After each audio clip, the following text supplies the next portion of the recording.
तो ये देखें, जो हमारे खाने की चीज़ थी आटा गंदम का, आपको पता है कितना महंगा है। अभी ये तूड़ी और आटा मिक्स करके अपने जानवरों को जिंदा रखने की कोशिश कर रहे हैं। जिस वक्त सिंध, बलूचिस्तान और पंजाब के अंदर सैलाब आया था तो पूरा पाकिस्तान उनके साथ खड़ा हुआ था। आज अगर पाक पतन के इस इलाके के अंदर सैलाब आया है और यहाँ पर लोग बेबस और बेकस बैठे हुए हैं, तो इन लोगों की मदद कौन करेगा।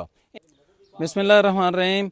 इस टाइम जी पीर गनी से बहुत आगे हम अपना रक्षा लेके आए, जिसके अंदर आज हम चावल और उसके अलावा पानी के पैट लेके आए। और इस वक्त फिर हमने 1122 की मदद ली और कश्ती के ज़रिए काफ़ी सारा हमने सफ़र किया। सफ़र करके इस आबादी के अंदर पहुँचे। हमें नहीं अंदाज़ा था कि यहाँ पर इतने लोग अभी भी घिरे हुए हैं और उनके जानवर यहाँ पर मौजूद हैं, उनके ख़वातीन मौजूद हैं।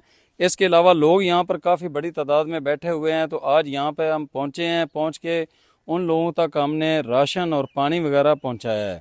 मेरी आप तमाम दोस्तों से गुजारिश है कि जिस वक्त सिंध, बलूचिस्तान और पंजाब के अंदर सैलाब आया था तो पूरा पाकिस्तान उनके साथ खड़ा हुआ था, पूरी गवर्नमेंट उनके साथ खड़ी हुई थी। आज अगर पाक पतन के इस इलाके के अंदर सैलाब आया है और यहाँ पर लोग बेबस और बेकस बैठे हुए हैं, तो इन लोगों की मदद कौन करेगा। इनकी तो फसलें तबाह हो गई हैं, इनके घर गिर गए हैं, ये तो मतलब बहुत बड़ा नुकसान अपना करके बैठे हुए हैं। रिस्क के अंदर अभी भी बैठे हुए हैं कि अगर और पानी आता है तो उस वक्त ये कैसे गुजारा करेंगे। तो मेरी तमाम पाकिस्तानी भाइयों से गुजारिश है कि ये भी आपके भाई हैं, इनके लिए मेडिकल टीमें भेजें, इनके लिए राशन भेजें, इनके लिए मच्छरदानियां भेजें। अभी आने वाले दिनों में इतना मच्छर होगा कि हद से ज़्यादा ये लोग बीमार होना शुरू हो जाएंगे। अभी थोड़ी देर पहले हमने एक कोबरा सांप देखा, उसकी फुटेज आप ये देख रहे हैं। ये सांपों के अंदर बैठे हुए हैं और अपनी ज़िंदगी को दाव लगाए हुए हैं। इनका यहाँ पर ये, जब इनसे पूछते हैं कि आप लोग यहाँ से बाहर क्यों नहीं निकल रहे हैं, तो इनका कहना ये है कि अगर हम बाहर निकल जाएंगे तो पीछे जो बाकी सामान बचा खुचा है वो बेड़ों के ज़रिए लोग आते हैं, आके रात को चोरी करके ले जाते हैं, तो उसका ज़िम्मेदार कौन होगा। तो ये अपने बचे खुचे सामान की हिफाजत के लिए यहाँ पर अपनी ज़िंदगी को दाव लगाए हुए हैं।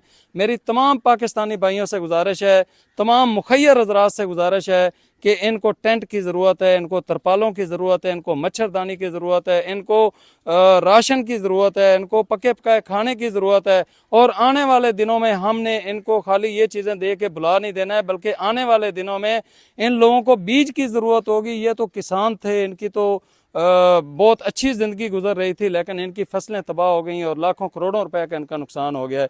तो ये पाक पतन पीर गनी का इलाका है। ये कौन सा इलाका है जी? जी, जिला पाकपतन ते पिंड भीला। बीला पिंड है। हाँ जी, हाँ जी। यहाँ पर कोई गवर्नमेंट की तरफ से कोई मदद या कोई लोग आए हों? बस आज आप ही आए हैं। पहली बार यहाँ पे हम पहुंचे हैं।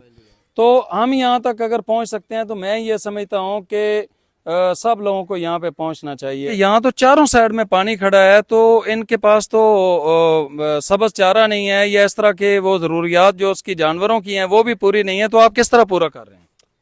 तूड़ी और आटा। तो ये देखें, जो हमारे खाने की चीज़ थी आटा गंदम का, आपको पता है कितना महंगा है। अभी ये तूड़ी और आटा मिक्स करके अपने जानवरों को ज़िंदा रखने की कोशिश कर रहे हैं। तो आप सब दोस्तों से गुजारिश है कि जहाँ पर बाकी चीज़ें लेके आनी है वहाँ पर इनको वनडे की ज़रूरत है, इनको सब्ज़ चारे की भी ज़रूरत है। और इसके साथ साथ अल्लाह ना करे आने वाले दिनों में अगर जानवर बीमार होते हैं तो उनकी वैक्सीन की भी ज़रूरत है। पाक पतन के तकरीबन 100 किलोमीटर हमारा दरिया सतलुज के ऊपर है और वो सारा मुतासर हुआ पड़ा है। खुदारा जिस तरह हमने सिंध, पंजाब और बलूचिस्तान के अंदर अपने उन भाइयों की मदद की थी, इसी तरह आप लोग भी इस वक्त मेरे शहर की मदद करें। आप दोस्तों से गुजारिश है इस वीडियो को शेयर करें और ज़्यादा से ज़्यादा हमारी आवाज़ बने, ताकि लोगों को पता चले कि इस एरिए के अंदर भी सैलाब से मुतासरा लोग हैं और ये बहुत ज़्यादा तकलीफ़ में हैं। बहुत शुक्रिया।